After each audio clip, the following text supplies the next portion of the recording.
How you doing, everybody? It's your boy Wardy, and as you can see, we're back at it talking about the Amazings. We're also back at it with a quick hitter video, key update, a report that has come out over the past hour, in which we initially broke down in our live stream. So highly implore you all to check out the latest Mets Free Agent Frenzy live stream that came out an hour ago at the time of recording this, and the previous content we did a couple days ago. So a lot of you guys are already very familiar with the player and the connection with the Mets, but now it's been reaffirmed and reported from Mike Puma of the New York Post stating the following: that yes, the Mets are engaged in talks with former Met, potentially Met again, in a reunion now at the age of 39, and Justin Turner. And I emphasize the age early here because I know that's probably the biggest turnoff to most fans. However, in this video, I'm going to break down all the reasons as to why Justin Turner makes plenty of sense for this Mets team, especially since the injury to Ronnie Mauricio, beyond what you guys have already heard from me in our recent live stream and our video that came out just a couple days ago. But of course, I want to see all your initial reactions, thoughts, comments, questions, and concerns in the comments down below. Before we get deeper into the video, I have to let you all know about today's video sponsor, that being our great friends at BetUS. For those that don't know BetUS is America's #1 sportsbook. So if you want your over-unders, you're doing your parlays, your money lines, your spreads, whatever you want to do with your sports betting needs, they have you covered here at BetUS. And as you see here, Yoshinobu Yamamoto, we would all love the guy. Where is he going to land for the 2024 season and beyond? Well, the latest odds indicate that yes, the New York Metropolitans are deemed as the current favorite at plus 200, with the Yanks, the Dodgers at plus 300, the Red Sox at plus 400, and the Giants at plus 500. So if you're trying to get in on the action, not only with these odds, but all your latest betting needs, on top of the parlays, in which we'll be doing unique Wardy parlays throughout the regular season, partnered here with BetUS for Mets games. We'll talk about them pregame, and we'll break them down postgame in our postgame live shows. BetUS has you covered with all your sports betting needs, so highly implore you all to click the link in the description. It's a great way to support the channel, and you get a 125% boost with your first deposit. So if you're depositing upwards of $100, you get $225 right back to work with.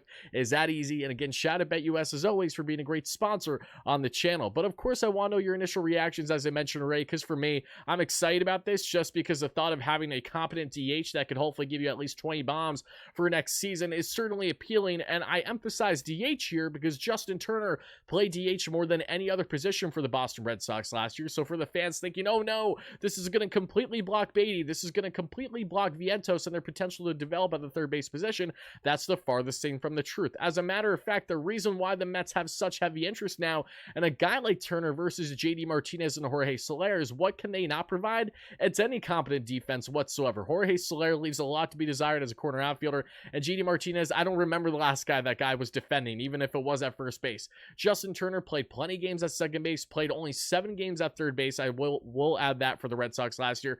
Played 40 or so games at first base, so he can help give Pete a day off if need be. He has that infield versatility. Yes, he's going to defend at a below average rate at this point in his career, but all you're looking for is a mentor, a guy that can help be a guidance, a guy that can truly show his championship caliber, and everything he's done throughout his very historic and very positive career, which has been the case for Turner since he left the Mets a decade ago, with his long time with the Dodgers and his most recent success here with the Red Sox. As you see down below, again, even at the age of 39, Justin Turner still has it. He's in the 91st percentile in whiff rate. If you look at his K percentage, 77 percentile, chase percentage, 71 percentile, sweet spot percentage, 74 percentile. You love a lot of the qualities that Justin Turner brings. His bat-to-ball skills is still one of the best in baseball after having, a shaky first half of the season. Was one of the best hitters in baseball in the second half. What you got to love about JT is not only his ability to help pave the way for guys like Beatty and Vientos, but if, say, they deal with injuries, or if they just do not proceed to project well and are a detriment to the club throughout the season, then that's where Justin Turner can come into play more so in the hot corner if you need him to be. Again, not a guy that you want as your everyday third baseman, nor would he be that with the Mets, nor is that even what David Stearns is looking for. And David Stearns has liked Justin Turner for a number of years, tried to land him on multiple occasions during his time as Pobo GM there with the Milwaukee Brewers. So they already have a relationship to a degree, and I'm sure that's helping favor the Mets here a little bit in these talks. So now the question is, okay, if you bring in Justin Turner, what can we expect from him? What would be his role? Again, his role would be more so a DH than anything else, which, if we're looking at even 20 bombs, that's almost 20 more than what you got from the DH position all of last year. The Mets have done a horrendous job utilizing their DH since it became universal a couple years ago. They've quite literally been one of the worst teams in baseball at the DH position. That needs a change. So as appealing as a Jorge Soler and JD Martinez may be, what they do not provide is that mentorship that they can help with the Beatty, who struggled a lot mentally this past year. I think a lot of people are forgetting that Brett Beatty, the biggest problem for him is himself. He will get in his own way. Mentally, went through a lot of situations last year where, he was that perfect quadruple A player. Too good for AAA, was lifting the ball plenty. As soon as he hit the bigs, he couldn't even lift his finger. It felt like the guy just could not lift the ball in the air whatsoever. Having Justin Turner, is not only known for the power, but the high contact ability, will make him very appealing to help pave the way for someone like Beatty to learn a thing or two with.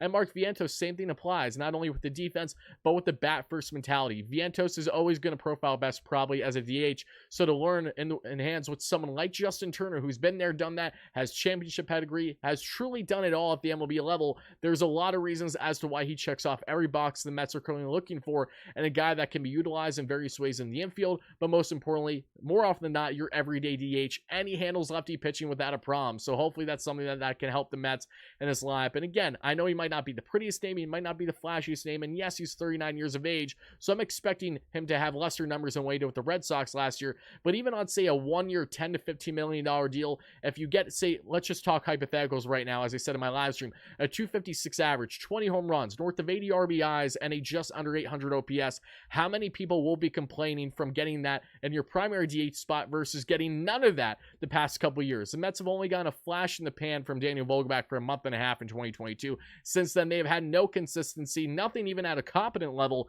at the DH position. Justin Turner helps upgrade in all those avenues, all those areas, helps with the kids, and again, if the kids don't work out, you automatically have a veteran option that you can at least utilize for this short-term time being in 2024, should you not decide to upgrade by the trade deadline or whatever it may be. All I know is that Justin Turner, who seemed like he could be a potential fit prior to the Ronnie Mauricio trade, now makes more sense for more reasons than one after Mauricio's injury, knowing that you don't know what you have at third base. You want to see what you had there. And again, for people worried that Justin Turner is going to play every day there, it's not going to happen. He only played 7 games at third base last year, folks. Do not get stuck on the mindset that he's coming in here to purposely block the likes of Beatty and Vientos.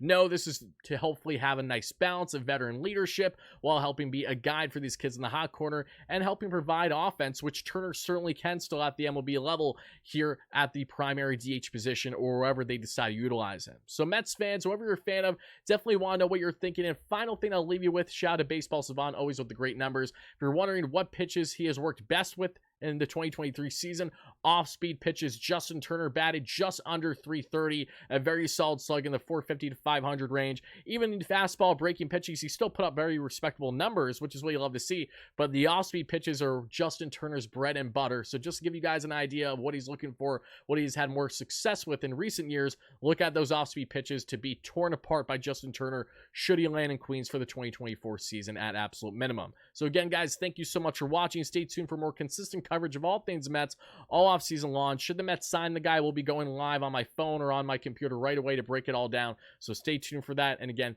thank you so much for watching, and I'll talk to you again real soon. Let's go Mets, baby. Peace out.